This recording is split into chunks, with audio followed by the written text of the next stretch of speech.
Hello friends, and welcome back to our homestead. Today I'm in the kitchen because I'm going to be making my family's weeknight dinner. I love to cook in big batches so we can enjoy today, have some for lunch tomorrow, and even if there's some leftovers for dinner tomorrow. Food is expensive these days and we need to find ways to stretch a dollar. Many moms work outside the homes these days as well, so again, by the time moms come home, it's difficult to put a fresh meal for the family on their table. My mama always cooked in big batches and we always enjoyed foods the next day, and as a matter of fact, I think that certain foods do taste better the following day. It's almost like all those flavors had a chance to marry overnight in the refrigerator, and then tomorrow, voila, it's something totally delicious. So today I'm going to be making my version of Zuppa di Toscana, meaning that it's going to be my version. It may not be the traditional Zuppa Toscana that you see, in an Olive Garden. Mine is going to be my version, and I'm going to keep it low carb. So let me show you all the ingredients and how I'm going to make it, and it's going to be, I promise you, it's going to be so delicious. And these are the ingredients we're going to need in today's soup. And I am using the most organic as possible, and I tried, like I said, I'm going to keep everything low carb. So to start off, I'm going to be using sausages, and these are regular Italian mild sausages, but we can use spicy hot sausages or even chicken sausages. That is possible, and I've done it with chicken sausages. It's very, very good with chicken sausages as well. And then to do my sofrito, I'm going to be using an onion. I'm going to use 3 medium, they're kind of actually smallish, carrots. Okay, I'm going to be using a few stalks of celery. Let me get those out. I don't need too much, but it does go very well in a sofrito for this, or as we call it in my language, zajarka. And I'm going to take 3 ribs of, I'm going to get all this washed and chopped and all of that and peeled. And then I'm going to be using something that is not traditional in the soup di Toscana. I'm going to be using mushrooms, and I have button mushrooms here. They need to be cleaned. I don't wash them. I just use a moist paper towel to kind of like wipe them to get them nice and clean. All right, then I'm going to be using lots and lots of garlic. I think I have 6 cloves of garlic here because it requires garlic. This is a flu season. We need to have garlic in our food. Then instead of potatoes, that's how I'm going to keep it low carb. I'm going to be using turnips, and turnips are much, much lower in carb, net carbs. 1 medium turnip has only 6 net carbs, whereas a medium white potato has about 18 to 20. That's a big difference. So a medium-sized carrot, this is actually smaller than a medium, has about 4 net carbs. 1 medium onion has about 8 or 10. Celery is, I think, only 1 net carb. It's very, very low. Then I'm going to be using, obviously, kale. And I love to buy kale that's already chopped and washed and all of that. And I got this from Trader Joe's. And because I'm making such a big batch, I think I might use 1.5. Okay, now to make this all nice and creamy, I'm going to be using some cream cheese. I'm going to be using cream cheese. I'm going to be using a little bit of cream, or this is actually half and half. Water. I'm not using stock at all because this will mix with water, will make a really nice broth. Then I'm going to finish everything off with Italian parsley, and of course Parmigiano Reggiano, a little bit of cheese as well, and salt and pepper, and that's it, my friends. Well, a little bit of olive oil, of course.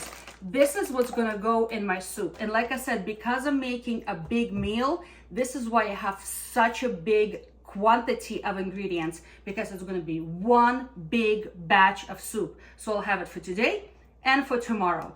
And again, meat is so expensive, and that's why we're stretching it. I only have 5 links of sausage here because, like I said, it's for a family for 2 days. Anytime when I am peeling or trimming any of my vegetables, I save, or herbs, I save the pieces that I'm going to be using.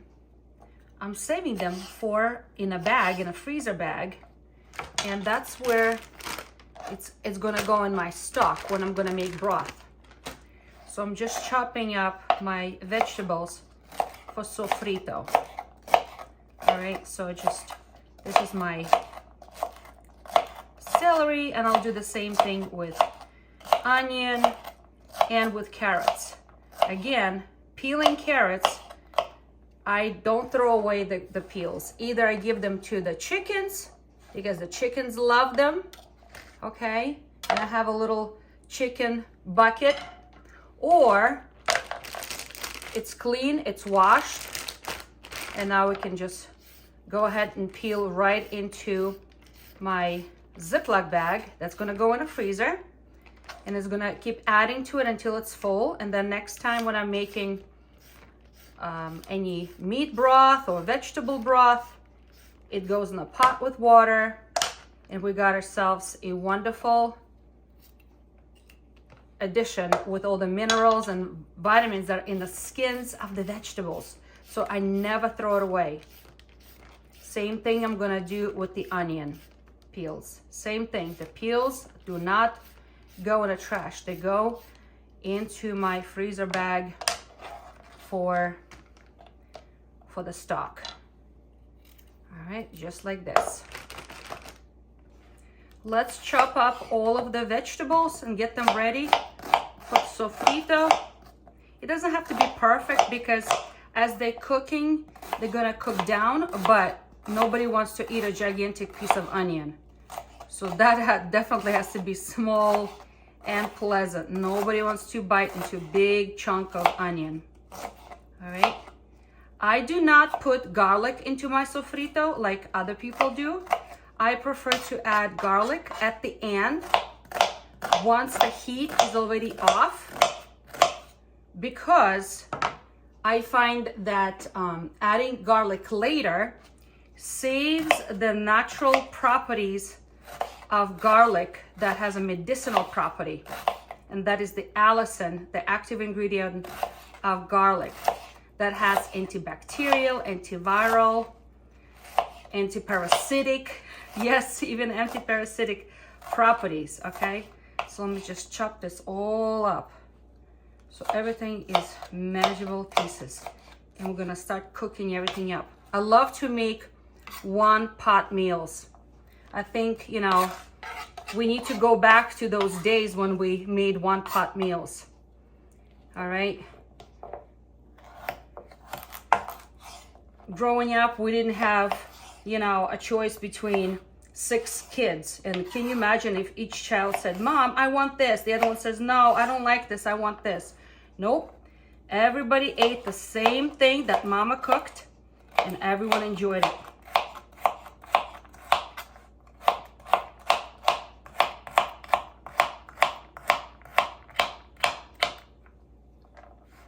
Okay, let's start cooking. And I love to use a Dutch oven, nice and thick bottom pot. So I'm just gonna drizzle a little bit of olive oil on the bottom, not too much, because I want things not to stick to the bottom as I'm cooking, because I'm gonna start with cooking the sausages first.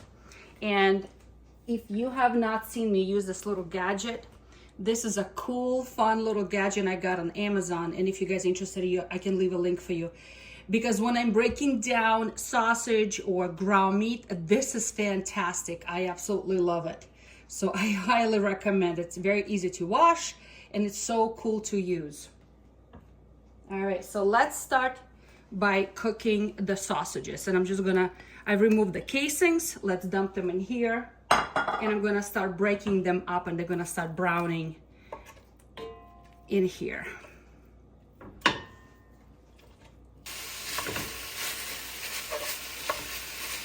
Okay, everything is broken down nicely. It's beginning to sizzle, and let's just brown all of this sausage until it's nicely cooked, okay?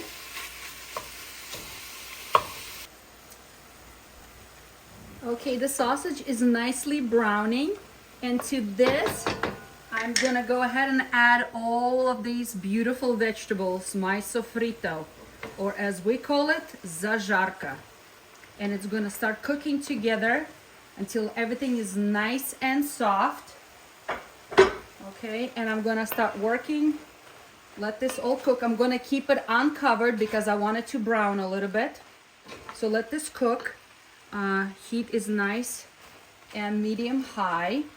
And I'm gonna start working on the mushrooms. I need to clean them up and I need to chop them up. And same thing I'm gonna do with the turnips. I'm gonna cut them up in small pieces as well. All right, let this bad boy cook for now. Okay, I cleaned up all the mushrooms and I chopped them up into little chunks as well.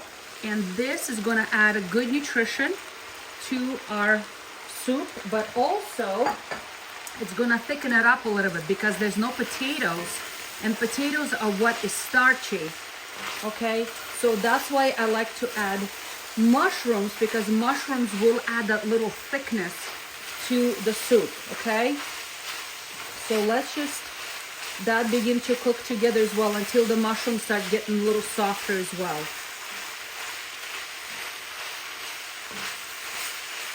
I'm not adding any salt or pepper at this time because the sausage is pretty salty itself. I will rather taste it at the end once the broth is done and adjust the salt and pepper at that time. All right, so let this cook for another 5 minutes or so until the mushroom pieces begin to get nice and soft. The mushrooms are getting nice and soft. I'm gonna add my turnips. I cut them up in smaller pieces as well because I want them to be comfortable on my spoon when I'm eating the soup. So I'm gonna add them here as well. All of them in here. And like I said, it's much lower in carb than a white potato. They're not gonna be as creamy as potato. Why? Because they have a whole lot less starch than a potato. But it's still gonna be a good addition to the soup, and it's gonna resemble a potato. You know, I was reading that back in old days in Russia, potato was not a thing. It was a turnip. Turnip was used instead of a potato. All right, so at this point, I'm gonna add some water. You can add broth, but I'm just gonna add water because this is already a very rich soup.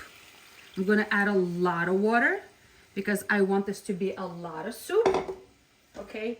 And the sausage is gonna be enough to produce a rich stock, all right? So let this come to a boil and start cooking all together, all right? I left a little room at the top because remember that cream that I'm gonna be adding, and I'm gonna be adding a little bit of cream cheese to make it nice and creamy. All right, let this come to a boil. I'm gonna put a cover on and I'm gonna allow this to cook now.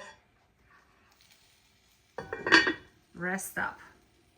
The soup is coming to a boil. Ooh, yeah, let me turn down the heat a little bit. Okay, at this point, I'm gonna go ahead and add my kale. It says it's triple washed, so I don't have to worry about it. I'm gonna trust them that it's been washed and it's already chopped. So I'm just gonna dump in here the whole bag. Let me use a spoon to push it in because it looks very bulky right now, but it will shrink. It always shrinks. Look at these beautiful colors. Goodness, I love it. And that's the reason why I love to add kale to boiling water, because it will keep that beautiful color, that vibrant color. But if I put it in a cold water, then the color would be very pale. All right, let me go ahead and open the second package. I think I'm gonna add a little bit more from the other package. This pot is getting pretty full, goodness gracious. All right, I think I put a little bit too much kale. Hopefully it will shrink. Let it cook. I'm gonna put a cover on. I'm gonna turn down the heat and let this bad boy cook for a little bit. Okay, let's check on it. Ooh, nice, look at it. Okay, so everything seems to be done. All the greens seem to be nice and soft. At this point, I'm gonna add 4 ounces or half a package of cream cheese, and I just chopped it up into little chunks. It will be easier to break up in the soup, and it's gonna add a nice tangy flavor. Okay, and also to this I'm gonna add about 3/4 of a cup of cream. In my case, I have half and half.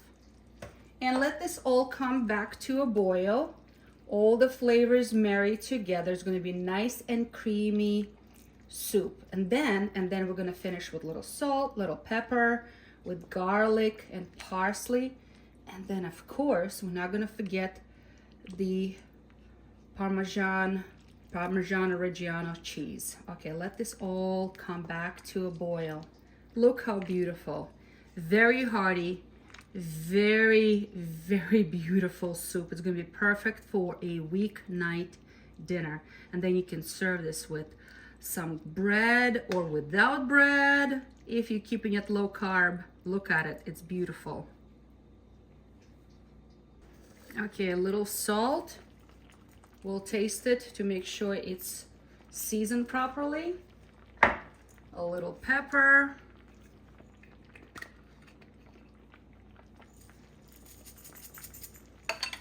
Stir that all in, and I'm gonna turn off the heat.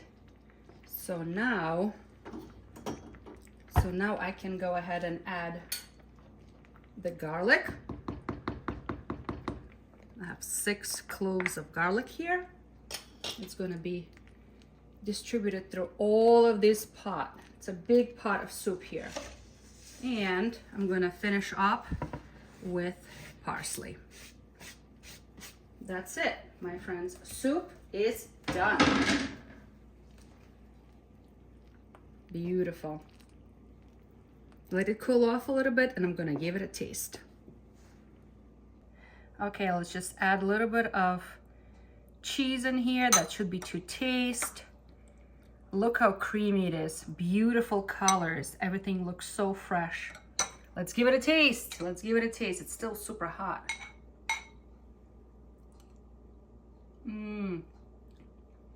So good. So good. You can't tell that it's low carb in here because it's nice and creamy and rich taste. Perfect for a weeknight dinner. So friends, I hope you try to make this without potatoes.